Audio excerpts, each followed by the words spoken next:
Hello, wherever you are in the world today. Welcome to Beyond the Art and our series, The Stories That Carry Us. I'm your host, Craig Beaumont Flynn, a citizen of the Cherokee Nation and the Delaware Tribe of Indians. In each episode, we will discuss with various Native American artists, influencers, art leaders, and everyone in between their experiences, the communities they serve, and the translation and interpretation of the Native American art world today.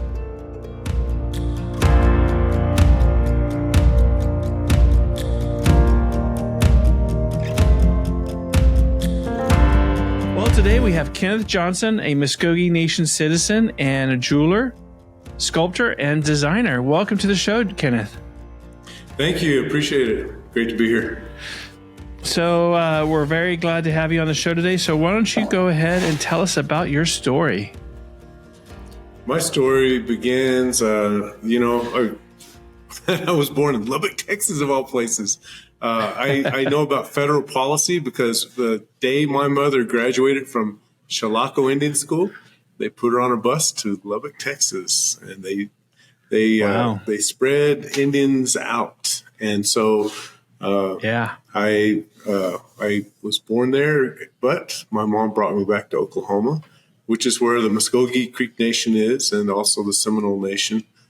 And so I grew up in Oklahoma City, also in Tahlequah, Tulsa, Wyandotte, Norman. And so that's because I'm a boarding school kid. I grew up at Indian boarding schools, and it's part of my legacy because you know what they do at Indian boarding schools besides all the other stuff you hear about? They teach arts and crafts. So arts and crafts keeps kids out of trouble, and that's kind of what they did with us. So that was my first experience with the arts. So that's what you kind of gathered and thought, well, I could make a living at this and got interested in the arts? Man, I never knew I could make a living at this until I moved to New Mexico. So I was a college student at University of Oklahoma, and I wanted to move to UNM, Albuquerque, and go to UNM. I was an engineering student. It definitely wasn't involved in the arts. But watching the culture in New Mexico, man, you can make a living at art. And that's something I couldn't do or wasn't aware of in Oklahoma. You know, I think that people had been doing it, and I was unaware of it. And so it was an eye-opener to know that you could make a living making art. And that people would buy your stuff. Yeah. The first things I traded for, I made a pair of brass earrings. And they were $15, and I traded for 2 enchilada dinners in Old Town. I loved that. Oh, wow. Was it a barter? Yeah, it was a trade. So what's your perspective of being a Native American and an artist? What does that mean to you? I think it's interesting because we have our own subculture within the larger arts world. I think being a Native artist is very special because you have a distinct community. The other part is it also excludes you from the larger art world because many historically considered indigenous arts as craft only and not recognizing the art that goes into it. Was never put in the same echelon as world art. So, there's a dichotomy. So I love it, and also it's something we also want the main stage too. So, how would you describe yourself as an artist? Well, a lot of hand motion and then things like that. I think about myself as an artist. It's an evolution because I was started off as a college student and kind of thrown into jewelry world, and then figuring out how to work within my own culture. And like I said, I moved to the Southwest, and it was challenged to work with my own elements of my own background. And so tooling up and getting the skills and then also the experience and combining that into a career, that's taken over, 33 years? And I'm still evolving. So Hey. I've got That's choice of longevity. materials. Yeah. There's some longevity. I think about, I've seen a lot of our elder artists that, they work smart. They're not they're not working as hard because they work smart. I remember early in my career, I would do 15 shows a year. That's more than one a month, just traveling and doing, going to shows, going to conferences, and et cetera. But now I do maybe 2 or 3. And that's, just a little more focus. And I'm also diversifying into sculpture and installation art. So what got you started and interested in being a jeweler, a sculptor, and designer? Why did you go that direction instead of a painter or a potter or working with various other materials? Part of it is the people who I met. So when I first moved from Oklahoma to Albuquerque, I met a Choctaw guy. His name's Johnson Ball, and he lives in Antlers, Oklahoma, in Choctaw country. I hope he's involved in the nice Choctaw Museum. That guy is a treasure trove of information, and he got me involved with jewelry, and I've enjoyed that journey. And what I really liked about making art is you're part of something from beginning to end.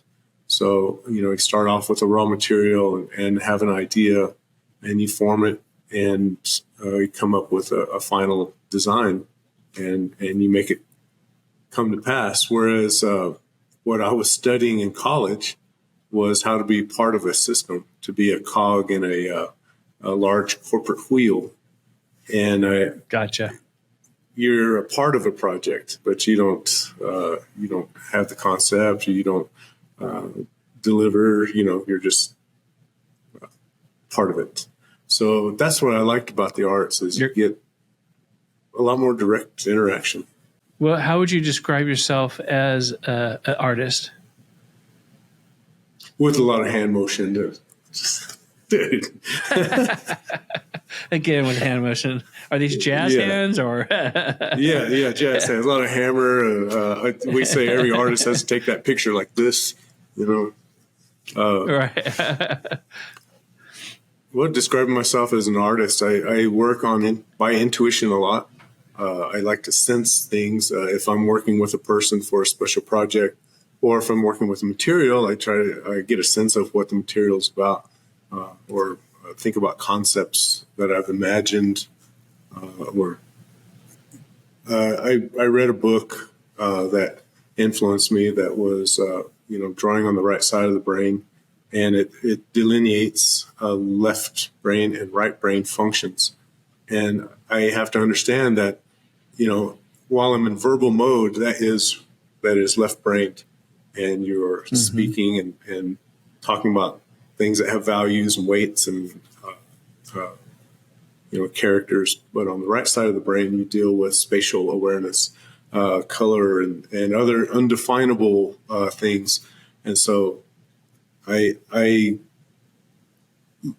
like to make that transition, out of the verbal and that physical into the intuitive. And that's where a lot of incredible creations emerge. And being aware when you're in that state, when you lose track of time, and you're not trying to pronounce, or name something or define something, that's a lot of people look at artwork and say, the common questions are, how much is that? So it's a number. Right. Oh, how long did it take you? It's time. Or how do you do that? And they want to process. But the real intangibles are what's speaking to them, and that's where I like to live. And so to talk about myself as an artist is the ability to go into that world and create from materials something that affects this world, whether it's a wedding ring, whether it's a baby bracelet, whether it's a 62-foot egret that's in a hospital, and a 29-foot turtle that's emerging up out of the ground, or a 7,000-pound Georgia marble. They're concepts. So that's how I describe myself as an artist: is taking those materials and bringing them to life. And it's not always about how much it weighs and how long did it take and this and that. Those common questions. It's about those concepts and the larger ideals that are behind them. That's what interests me. So how are you inspired, given that you're multifaceted in different mediums?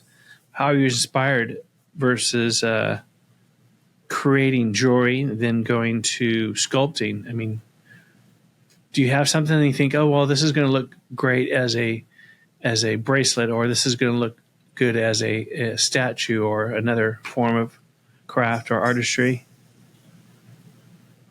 Well, technique matters a lot. And so approaching a material, you have to think about a technique.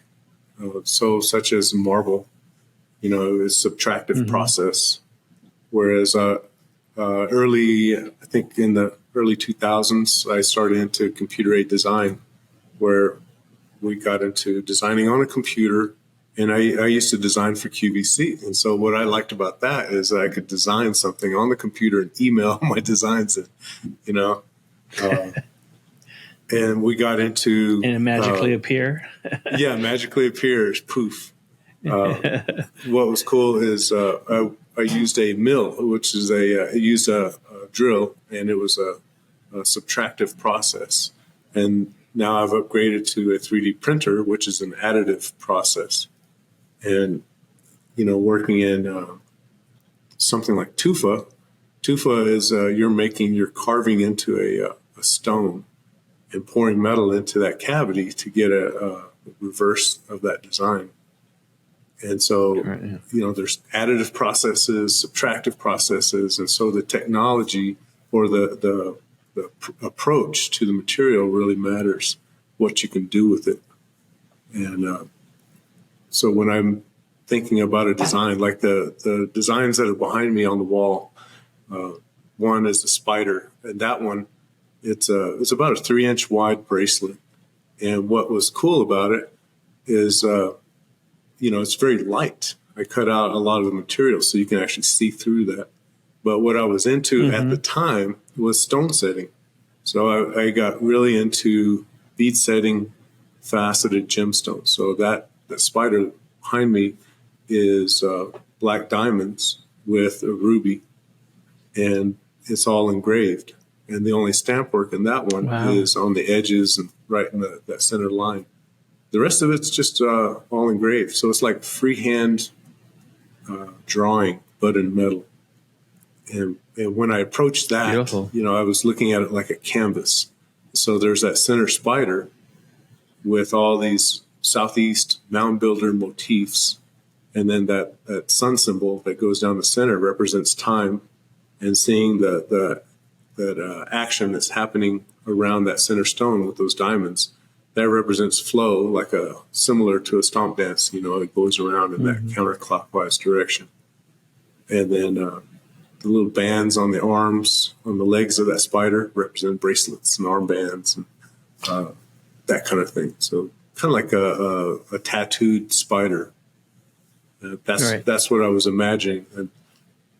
But what interested me was to come up with a nice, bold design. And a lot of people say, I hate spiders. And, I just didn't see it that way. I thought it was beautiful. And, it's a part of our culture. It's historic, prehistoric design. And, I just worked to make it my own. And basic little concepts, like the passage of time moving through the center of that, or on the edge, that represents like a sawgrass, or it's like a water plant element. And the woodpecker design over my other shoulder, that one was a statement piece where at the time when I made that, I was vying for a magazine cover. The Santa Fe had said, we're interested in the image. So I started making designs, and everyone liked butterflies, butterfly this, butterfly that, dragonflies, Dragonfly, that kind of creature. Right. But at the time, what got me was hearing that there was a sighting, an alleged sighting of the thought to be extinct ivory-billed woodpecker.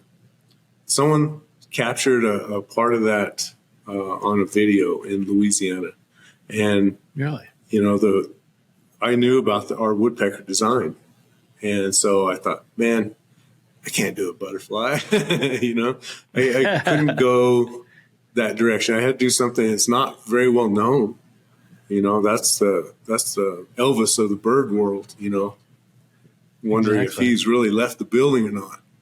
And so I had done research at the Smithsonian on this particular design, and so when I got to create that, nobody asked for that. I had been dreaming to do that. Just like a lot of people were kind of scared of spiders, but I still had to do it. It was the challenge of putting this thing that had been waiting to be. It was waiting to be created, and so having that woodpecker in that right time, I knew it was the right time for me to make it, and it ended up making the cover of the Santa Fe. And so, I felt validated in that sense, but I love that design. It spoke to me a lot. I spent a lot of time with it, and that's the other thing. I spent a lot of time in a microscope looking at with a lot of magnification, and so I get really close to the work, and it's hard to see what it is, what people see. From a distance, will they really appreciate everything that's gone into it? So I think my approach has changed over the years, but I still love detail. I still work under a microscope, but I've kind of relaxed a little bit, and I go more for a look instead of being a technician. Right. I like that look. So when you do start creating, what inspires you to create? Well, I read a book that is called The War of Art. It's not the art of war, but the war of art. And it talks about the muses. So the muses inspire creativity. And, that's a concept, I think being ready to hear when the muse speaks, and having the time, having the materials, having the understanding that this needs to be made, that's important. So understanding when the muse is calling, that's, you got to answer that call. And the other thing is someone's knocking on your door. Yeah. The other part is just being, I'm a professional. This is what I do. I go to work. I do spend a lot of time at work, and we call them spinning plates. So I'm spinning a plate and trying to get projects done. Is your process, do you have a standard process in creating, be it whatever medium you're working in? No, the energy is different. Sometimes it's very abrupt and just you dive in and make it happen. The other times, man, I really ponder it, think it over, and just let it. I let it ferment. I have to go set it down and come back to it, because I want it to be just right, or I may not be sure how to approach it, or sometimes things like that. So some things are just very urgent and they just happen in the moment, and other things they take a lot of time. So when you are creating, is it something that you're conscious that you're a Native American artist and you take away from your culture and heritage and incorporate it into the pieces that you're creating, or you just it comes from within, and it just happens to be indicative to Native American culture and arts. Well, just like we're here speaking English, the voice that I use in art, the characters are often in the native genre, that alphabet.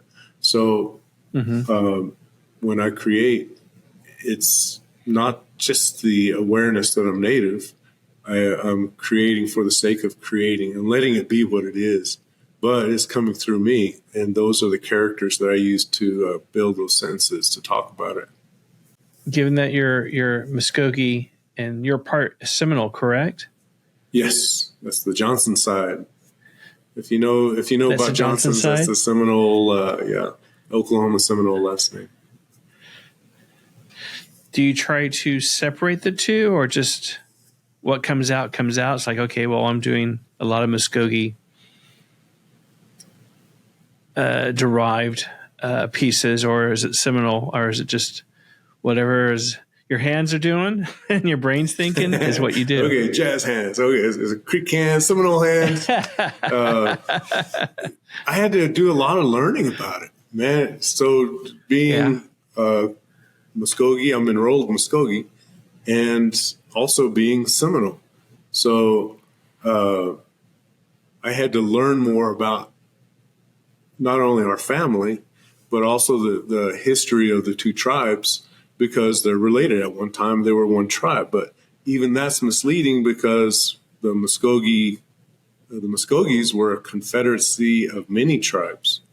And so when the Seminoles separated, there was also a few tribes within that separation, So to say that the Seminole are just one band, or that the Muscogees are just one band, that wouldn't be accurate. I think so. I've had to learn about Muscogee and Seminole tribes and culture as a citizen.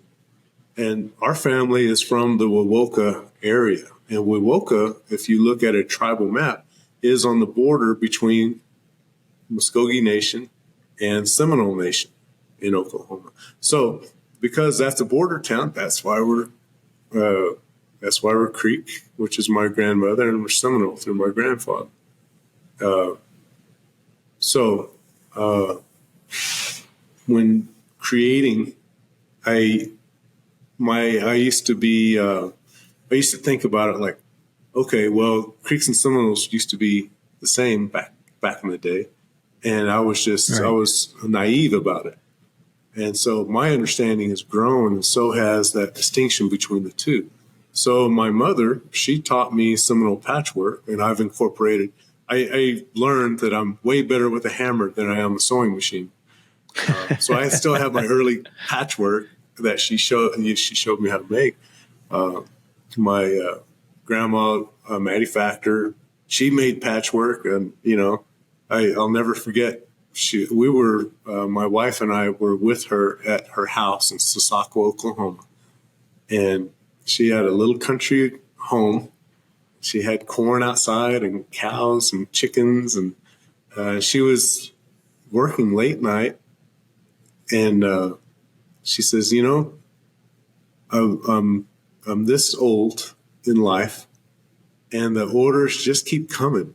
And I've never gotten ahead. And I thought, oh my gosh, she's in her 80s and she's still doing orders. This is, it's not going to quit. Still making Seminole patchwork. Quite an achievement. Yeah, well, and she had her sets of sewing machines, and, it was really cool. But, I think you have to manage it right otherwise you'll just kind of be a slave to the orders that keep showing up. I'll always think about her saying, I just can't get ahead of the orders. Oh, well, going back to your question, you asked about the two tribes. So watching her make patchwork, and what's my take on making patchwork? So I had to make the distinction. I know I'm better with a hammer than I am with a sewing machine. And so I know I can make patchwork in textile, but I'd rather interpret it in metal and stone. So that's what I do. And, I have that part of my iconography And then going to Muscogee, I really enjoyed studying the pottery, the shell work, the copper work, and just the essences and elements, and incorporating that. And so just like seeing the designs on the wall behind me, that the woodpecker, the chautauqua, that got me to find out the Muscogee name for that bird. Right. So Unforshwolgi, that means I'm a bird clan. I'm a bird person. And so my association, I pestered my grandma and all the other elders in our family, asking questions about, where's our clan? Where's our tribal town? Where's our family from? And who's this? Who's that?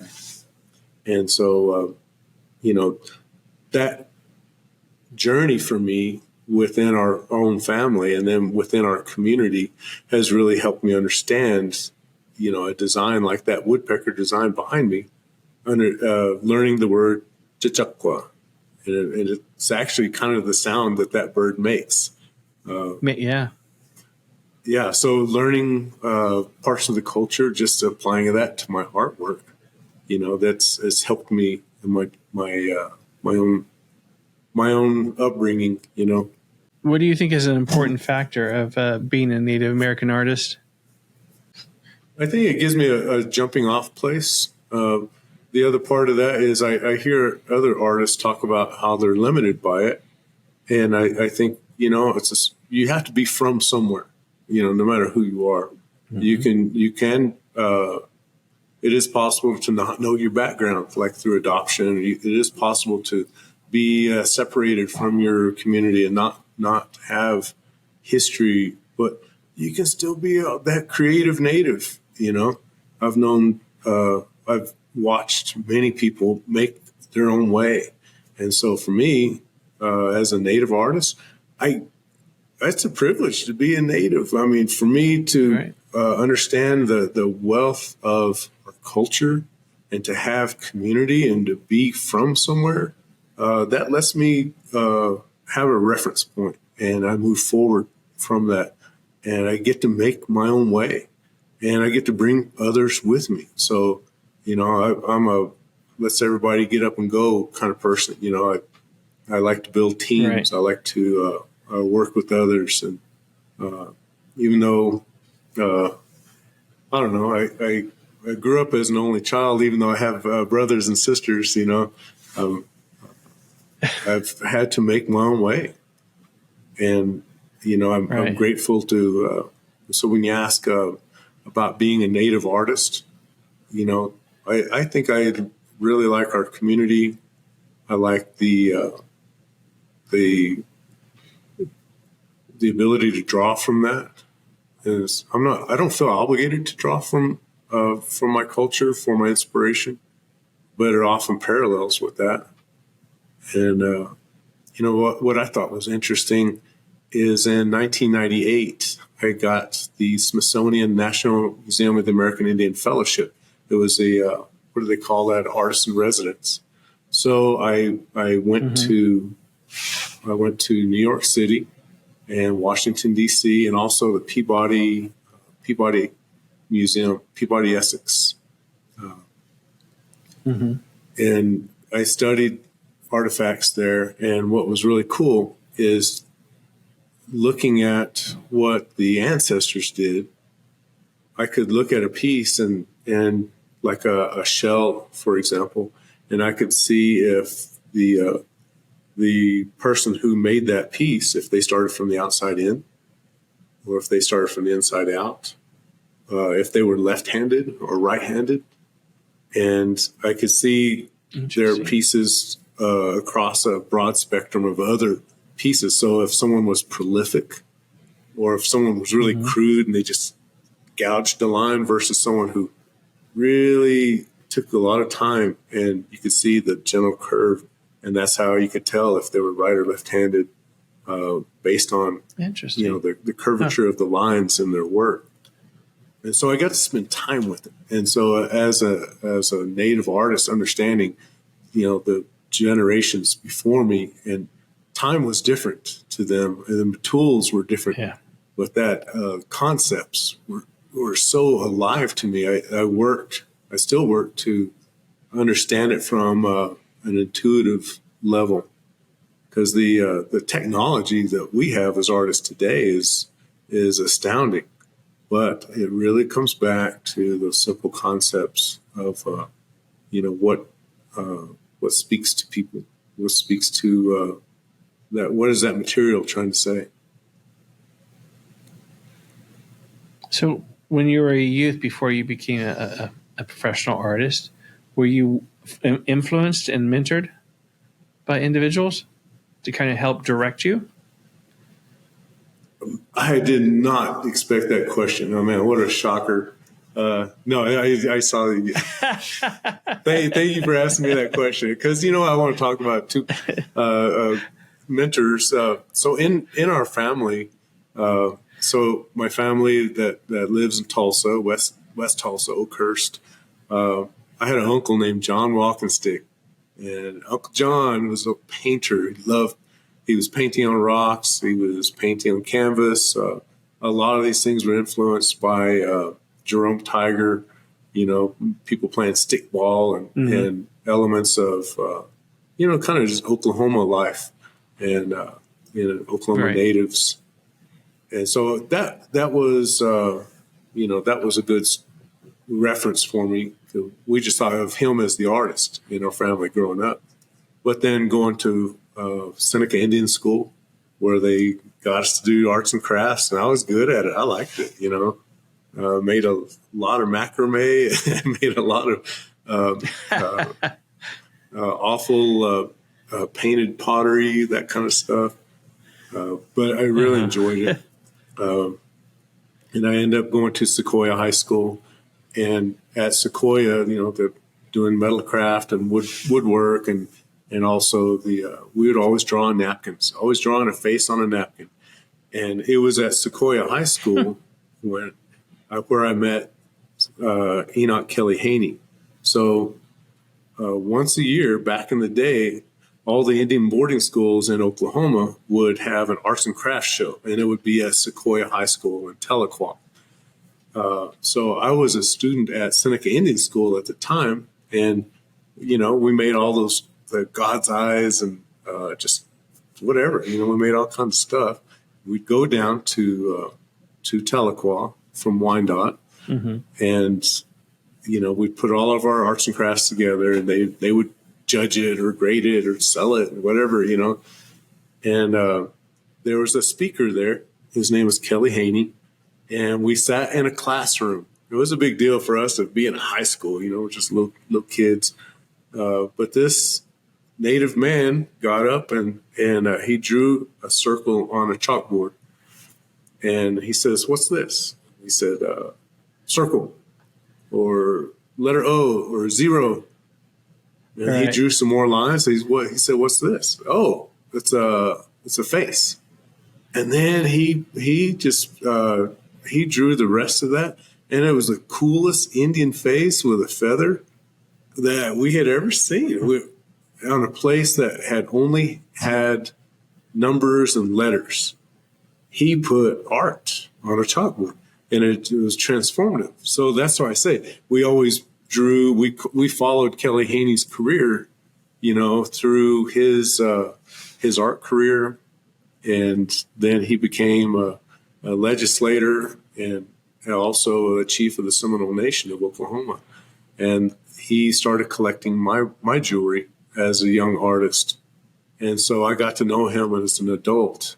And he mentored me in sculpture. And, he gave me a lot of great advice, not only about the technique, but also about the business and just handling things. So he was an important person in our family's life. Yeah. Good mentor. Good mentor. Well, they are good to have, and I think they help direct us. If we have this passion and this drive, it's nice to have one saying, "Okay, here you go. Here's the pathway." To help, especially when you're younger. What motivates you to create, and is there a time of day that you feel more inspirational or more driven?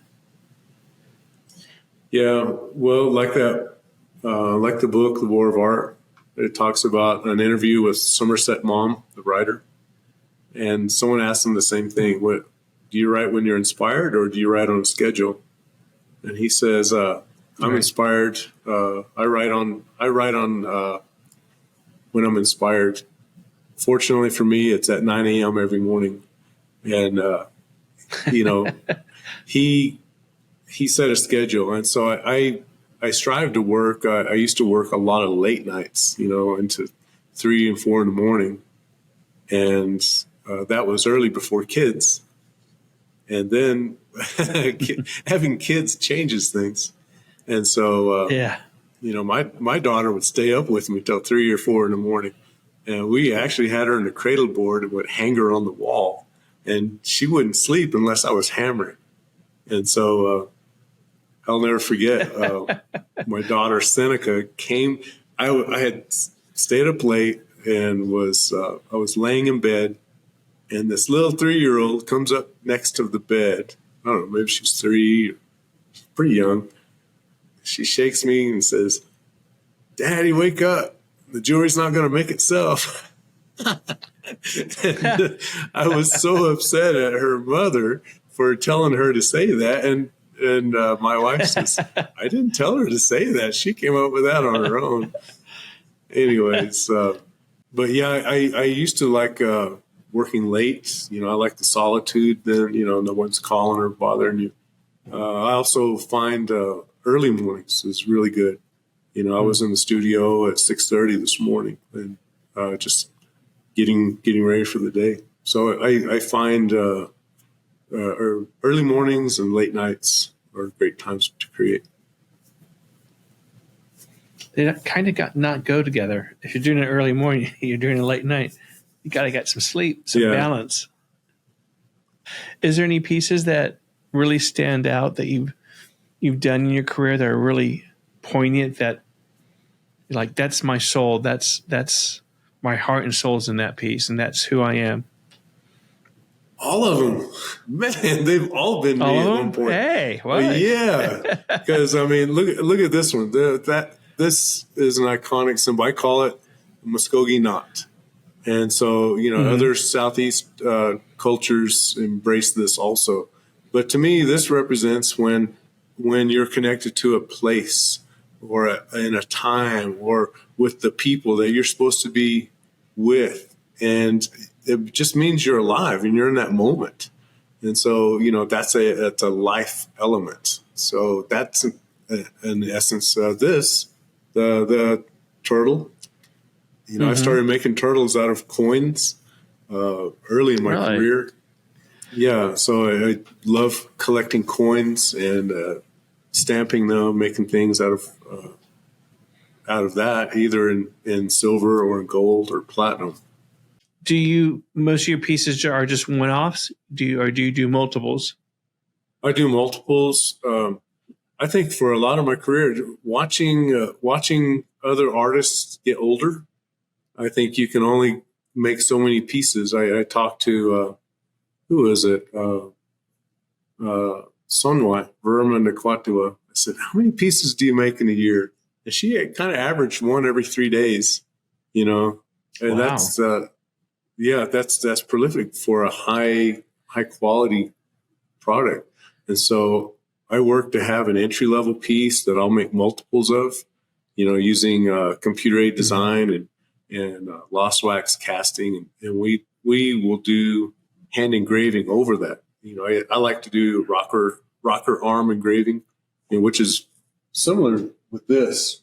With the spider, one of the basics with this is that it uses the negative space here, and then the high polished areas, and then the black lines are recessed, and we use an oxidizer to blacken them. And then we use the rock arm engraving to make a whitish area. So you get 3 color tones in that. And so I'll do that on a casting and get greater detail and color. What do you call it? Banding within that. Mm-hmm. And so doing that in multiples lets me do that on a one-of-a-kind piece also. I love finishing. I love that. I call it glance value. So while I work under a microscope, the customer or the end user generally will see it at the arm's length, so Right. that's the distance you're going to see a ring on average. Mm-hmm. And that's the distance I strive to create that look. When someone walks up in a room, if you're writing and you see their hand, you see their ring or their bracelet, or if you're standing there talking, how does that pendant lay? What is your impression of that pendant? And so it has nothing to do with what the question you asked, but that's how I design. Okay. And so, I do multiples for entry level, and then like for real custom stuff, I like the way fine metals, like working with platinum and palladium, they behave different. They look different. They Mm-hmm. I enjoy working with that. I've taken up working in mokamegane, which is patterns or layered pattern metal. It's a Japanese technique. It's similar to Damascus steel. And so that's something that I've been working with. That's always a one-off, because your process, it's very organic, high pressure and heat, twisting, and you end up with, Mm-hmm. I don't know, you end up with a lot of bands. You can't see this. Nice. Yeah. It does it fit? Does it fit? Yeah, that's a bit. Let's put it on. This virtual. It's a virtual sales right now. Virtual. Do you take challenges and risk? Do you push yourself, Yes. you think? Yeah. Yes, definitely. Is it that inner voice or is it your daughter? Yeah, I have a lot of voices in my so family motivates. Also, I just finished an installation at the Council Oak Medical Center in Tulsa, Oklahoma, and that's it was a huge challenge because it involved some installation art in the facility, making a 29-foot turtle. My turtles are generally I like this image. The image that we used on this T-shirt is actually only about an inch and a half big. It blows up well, and so I believe that my jewelry scales, and so that was a challenge to scale up that turtle and having it emerge up out of the ground in 4 mounds, and we used a light colored flagstone to represent a white tribal town among the Muscogees, and then we used a Colorado flagstone, which is a red stone, to represent the red tribal towns. And so I made a turtle that looks like the tribal towns of Muscogee Nation, and it's in a tribally owned hospital, and which is the Council Oak facility, right? Yeah, Council Oak facility, not the tree, but the hospital. Right. We did this. You ask if I've taken risks. Yeah, that's a risk. It's a big installation with a lot of pieces, and it was titled Feather Dance, and so it was inspired by our culture, and kind of referencing one of your earlier questions. How is it to design? Do I think about it as a native, or am I just creating out of instinct? And so in this situation, I stepped out of my normal zone, which is jewelry, as a medium, knowing that my designs will scale up. And I designed for the patients and the employees that are at that hospital. They were my it was very site specific. I think it really helped in my jewelry career, working with people and and looking at what their expectations were. So walking into this hospital, I knew that people were dealing with their mortality, and they are, you have hope. You're Right. depressed, or there's so many range of emotions that are happening in that space. And so I wanted to do something that was inspirational.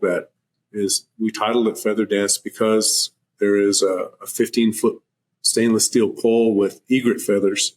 They're 2.5-foot powder coated steel egret feathers, and we had to make them look like they're floating. And it's a dance within our culture that's a form of a prayer. And what I did is I used an arbor, and I was 2 arbors and a gazebo to mount an egret. And so it looks like there's an egret and kind of interacting with that feather dance pole. And we brought in 7,000-pound marble from Georgia, which is original homelands for Muscogee people. And I just made a design that exemplified what it means to come up and have that spiritual interaction, like something coming down, something coming up. And it's a design. It's a new design that I made that is on that fountain. Even though I've never made that before, I think it pre-exists. I'm just Johnny come lately to be able to do it in that space. So you mentioned custom, and I assume that piece was a commission piece. So when you do commission pieces of art, or be it jewelry or whatever, do you like to be directed, or do you like to provide a direction to the client? At this point, I have enough experience. I like to have something to offer. There are so many other voices out there that I like mine now in this part of my career. I think I used to say I could do that, I could do that, I could do that, and now I say This is what I do. This is what I do. Do you, when you do commissions or when you do other pieces, do you like to collaborate? Yeah, I like collaborating. There's cool energy. I used to play basketball a lot, and man, it's cool when you get a fast break and you have that trick pass, and you can make a goal. And so in art, when you have energy, you don't know what the other person's move may be. You might know their style, but you don't know their technique. And so coming into a project, I remember one of our first projects we did, back in the 1900s, say.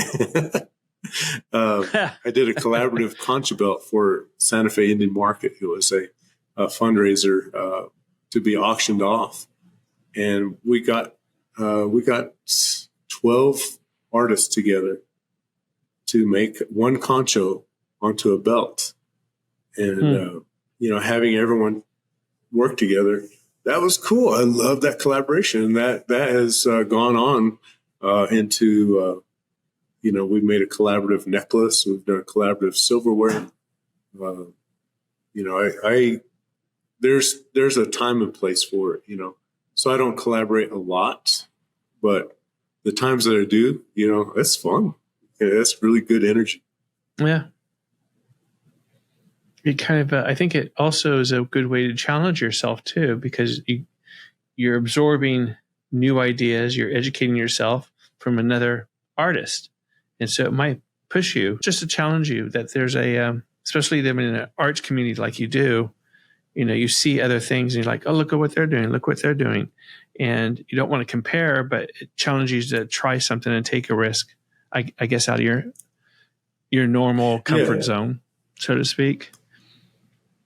Yeah, I think one of my challenges is how do you make it your own? Right. So do you think it's important for Native Americans to self-represent themselves in telling their story? As opposed to what? To non-natives. There's a lot of non-native artwork that's Indian inspired. Let's say, I'm doing quotes unquotes. Yeah. Oh, I don't know. I think sometimes if the culture or the heritage is important to understand the artwork, I think that's really cool. Sometimes it's important to know where the artist is from, their background of why they did that or why they chose those materials, but sometimes it's good to have context. Other times, man, it's best to let the art speak for itself. Let it be what it is. Right. That's the real strength of a piece of art. You don't have to always go around explaining it. Let it be what it is. So what's next that you want to achieve being an artist? Continue to evolve. I'm excited about sculpture. So you talked about taking risks. Our Muscogee tribe, we had the inaugural show last year in Tulsa, Oklahoma at the River Spirit Casino. And I was honored. I was completely floored to receive Best of Show for a necklace called the Songs of the Fourth World. And it was that woodpecker design behind me that was done in Muscogee. And, it was a special piece. And, wow, I was just floored by that. So to win Best of Show at an inaugural show in my hometown, I was really humbled. So when you talk about risks, I showed up this year at the second annual, and I didn't enter any jewelry. I entered sculpture instead. Yeah. And so that was very nerve-wracking for me to, you go from jewelry and transitioning into sculpture. And so I entered 2 bronzes, and I received a first place and also the Muscogee Heritage Award. So that was incredible. And it was a validating, when you ask what's next, I'm moving into sculpture, man. I'm getting ready for Santa Fe Indian Market. I've traded my 5x10 booth for a 10x10 booth so I can fit bronze. And I'm just tooling up for that. We're finding how sculpture is done in the sculpture community. People support each other. There's a lot of help in the project I did in Oklahoma that we just finished last week. I'm very excited for the tribe to come see it because it's my first major marble sculpture, and it's a 7,000-pound Muscogee marble from Georgia, and I shaved off over 1,000 pounds of this material, and we're going to give that away to the people that come. But there's a team of people that helped me, other sculptors like Ryan and Sean Benally brothers, James Goodman. I got to carve this piece at George Rivera's studio on the reservation in Pewaukee. I've had the support of other mentors, talking about Kelly Haney and all his support over the years Kelly Haney's passed on, but he came to visit me in the stars while I was carving that stone. It was so cool. I haven't got to tell his family. Oh, man, it chokes me up. Well, now hopefully they know. Yeah. I've been meaning to tell them that. But it was so validating to, hey, you got me to cry, dude. All right. It was validating to get a visit from the chief while I was carving that special stone. That's fantastic. And we feel it's a healing stone. And so that's why we want to give that 1,000 pounds of the stone that we cut off. It has a really crystalline look to it. And so that's why I was captured by this stone. And it happens the way we got that stone. We actually went to a quarry in Georgia, and it all happened in a good way. And so I feel it's meant to be. And we brought something good back to share with the community. And so when you ask what's next, shoot, man, I want to do more. You got to do more. Well, they always say our ancestors and our close ones, our spirits are always with us no matter what. So I thoroughly believe that. If you felt him, I'm sure he was there with you, hand in hand, helping you out. Yeah, he showed up. Yep. He gave you direction. He gave maybe a little. He maybe gave you a little push too. That little voice sometimes we all hear. Yeah. He's Kelly is always smooth. You know, I'd say that about him. He's always smooth.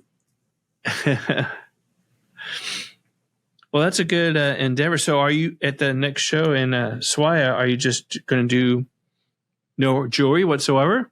Just all sculptures? No, I'll do jewelry and sculpture. I don't know what we can enter in competition. You know, if you can get one or the other. Mm-hmm. I've got to go look at the rules, but basically, it's going to come up to showtime, and I'll see what I'm inspired by. So, do you have any closing words of wisdom? Man, I can talk all day, but there's always deadlines.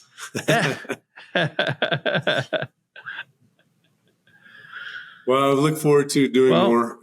I think one of the things I wanted to say was, you know what? I'm very aware I'm going to run out of time. Just like this interview, it's going to run out of time in my career. The ideas and concepts and the opportunities that are there, I would like to take all of them, but I think I'll run out of time before I get to all of them.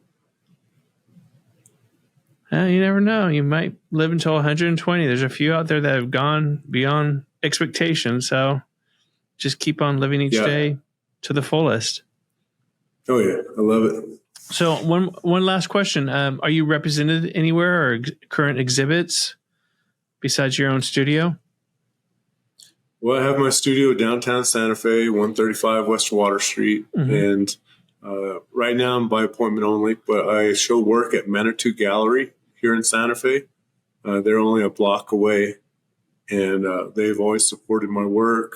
Also, I have some work at Red Stick Gallery. They're in Muscogee, run by the Muscogee Nation. I have work at First Americans Museum in Oklahoma City. The Herd Museum. Oh, the Herd? Phoenix. Okay. Yeah. All right. I've heard of that one. Well, sir, it's been an extreme pleasure to have you on the show. Thank you for your time. And I thoroughly enjoyed this. It's been a great opportunity for us to have you. Hey, I appreciate it. Thanks for taking the time. Absolutely. Well, you have a good day, and thank you. You bet. Take care.